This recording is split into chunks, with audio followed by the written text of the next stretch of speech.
അടിയന്തരാവസ്ഥക്കാല ചരിത്രം ഉൾക്കൊള്ളാൻ കഴിയാത്ത കോൺഗ്രസ് ജനങ്ങളുടെ ക്ഷമ പരീക്ഷിക്കുകയാണെന്ന് ബി.ജെ.പി. ദേശീയ നിർവാഹക സമിതി അംഗം കുമ്മനം രാജശേഖരൻ.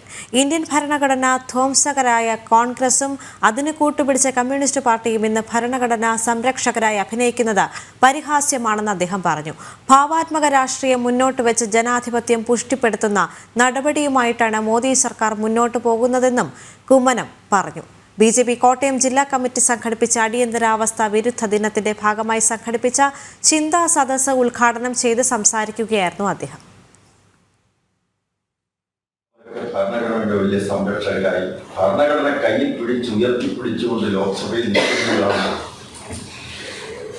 നമുക്കൊക്കെ ചിരിക്കണോ കരയണോ അതോ എന്ത് ചെയ്യണമെന്ന് അറിയാൻ പാടില്ലാത്ത അവസ്ഥയാണ്. നമുക്കറിയാം, നരേന്ദ്രമോദി സർക്കാർ എന്ത് ഭരണഘടനാ ധ്വംസനമാണ് നടത്തിയത്? എന്തെങ്കിലും ഒരു ഭരണഘടനാ ധ്വംസന നടപടി നടന്നിട്ടുണ്ടോ? ഇവിടെ ഏത് ആക്ടും ഏത് നടപടിയും ഈ ഗവൺമെന്റ് സ്വീകരിച്ചിരിക്കുന്നതും കൂട്ടായ ചർച്ചയുടെ അടിസ്ഥാനത്തിലാണ്.